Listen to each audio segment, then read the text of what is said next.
What's going on, guys? T-Mart here, and I'm bringing you guys another Black Ops 2 informational video today. And as you can see, the cool thing is we have some new Black Ops 2 gameplay to look at. So if you guys haven't seen this yet, it's actually a Strike Force mission, which is kind of like a new, separate, innovative game mode that's a part of the campaign. And we'll talk about it later in the video. It's a really cool idea, and I'm pretty excited about it. It should make the campaign more fun than it's been in the past. But anyway, so this gameplay is from Machinima at E3. That's why a lot of people didn't see it. And as you can see up in the top left, there's Sark and Mark Lamia. They had an interview over it. If you guys want to watch the full interview, I'll link it down in the description. But it's nothing too special. It's a lot of stuff we already knew. But anyway, so this right here, this is Strike Force. This is what it's all about. It's like an RTS game, like Halo Wars or StarCraft or something like that.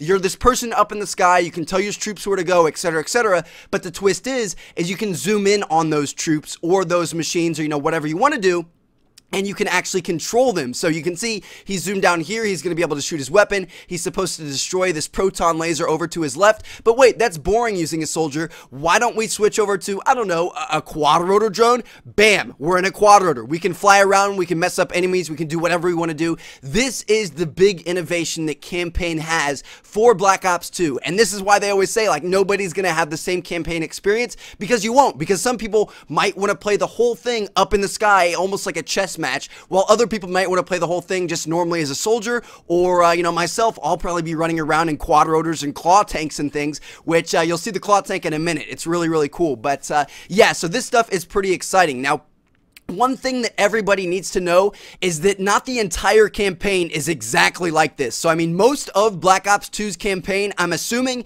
is going to be like a regular Call of Duty campaign, where you're controlling a soldier, you're doing one thing, it tells you your objective, you follow the yellow brick road, people like to call it, and you go do that objective, and then you're done. So it's, kind of linear, a straight line, regular Call of Duty campaigns. But then throughout the campaign, throughout certain missions, there will be these Strike Force missions. And by the way, you're in the claw tank right here. This thing is insane. But there are these Strike Force missions where you can control whatever machine or whatever soldier you want. You can play it however you want, and that's going to be pretty exciting. Now, another big thing with these Strike Force missions is you can actually fail them. Like, that's never happened before in Call of Duty. Every time before, if you failed, you immediately had to retry and go through it again. But in Strike Force missions, if you fail to complete an objective, like kill some target or destroy some bomb or something like that, then the story continues on. I mean, you can retry it and do it until you actually complete the mission, but you can also continue on with the campaign if you fail, and that's just going to change the sequence of future events.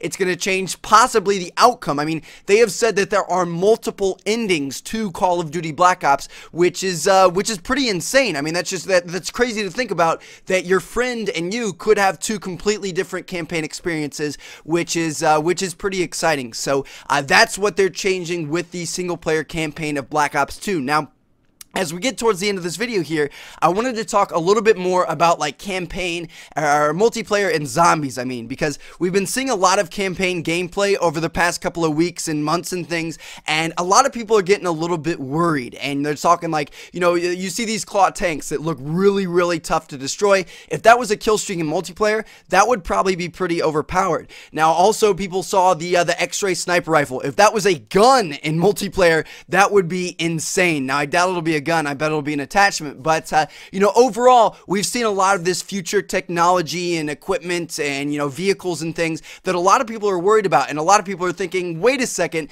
this is too much. Multiplayer is going to be just kind of a shit show. It's going to be so unbalanced, and there are going to be some super overpowered things and combinations, and it's going to be bad. It's not going to be a fun multiplayer. Well, that's not the case. They actually kind of touched on this in the interview. Listen up right here. The campaign, because you've done this for me, is totally different balance-wise for multiplayer. So, if you're stressing about having an X-ray sniper rifle because you saw it in the campaign missions, you shouldn't be, because somewhere David Vonderhaar is behind his desk figuring out how to make stuff like that work or not. Absolutely. That's what he's... Alright, so there you have it. The studio head of Treyarch has said, yes, absolutely. First of all, single player is much different than multiplayer, so, you know, things are going to be different there. There are going to be more powerful weapons in single player, but also that they are putting a big focus on balancing weapons and making everything good in multiplayer, which is what everybody always says. I mean, what game developer wouldn't say that about their game?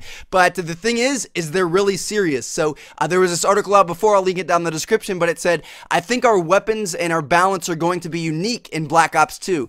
Any conception that you have about weapons in the Call of Duty franchise, you set aside when you're playing Black Ops 2. It's being balanced from the ground up for the game that we're creating. So they started making this game with weapon balance in mind, and that's what we're going to get. So hopefully this is the best, the most consistent, the most balanced, and the most fun multiplayer of all time. I don't know, we'll have to wait and see. And he had these last parting words right here. And you just got to know, man, balance in multiplayer and weapons. That is, we put so much time and attention into that for you guys. That's, look, it's the lifeblood. It's what you guys are going to hopefully be playing all year long. Bam! So there you have it. He realizes that the multiplayer is the lifeblood, as he called it, of this game, and he's hoping that they can make something that we will play and enjoy all year round, which if anybody can do that, I think it might be Treyarch, because they know what we want. They really listen to us, and I'm pretty excited for it. But anyway, guys, there you go. That's the new Strike Force mode in Black Ops 2 that we'll see in the campaign. It looks pretty cool, and I'm hoping you guys enjoyed the video. As more information comes out, I will make sure to let you guys know about it.